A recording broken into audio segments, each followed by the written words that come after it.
dhan waxaa laga dhigay reer guura suugaanta Soomaaliyeed oo dhan waxaa laga dhigay geelay awoodii wadankana waxay qaadatay geelay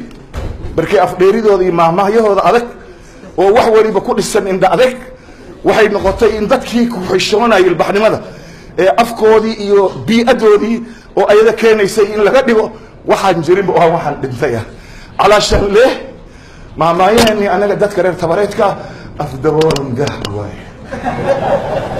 walaalow ninkii ku yiraahdo walaal uroona dheh balaayadii bahda ka yeerta baarka doonay leedahay wareer cabo waa loo waa bariista meel lagu soo hoobta ma lagu hiira faagto faataxa ku dhashay faataxa ma diido igaarna meeshaan waxaa u taalo nimaanan hadlin hooyadii wax ma siiso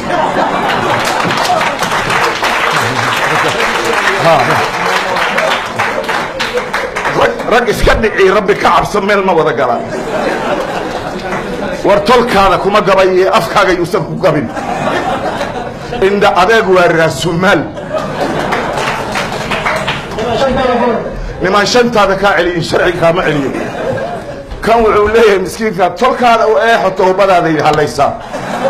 asla wuxuu la soo taagay warfaqi tolkii kama janna tago ceeb waa laba cad maroojis adiga isku keenay dadkan gar hadday gelayaan ninna mahmaahdiisa uu ka bilaabayo niman aarsan uu hooyadiisu ku jira iyo faataxa ku dhashay faataxa madiina wax misla gal galan gar isku dhaqan way ma dhihi kartaa la wallahi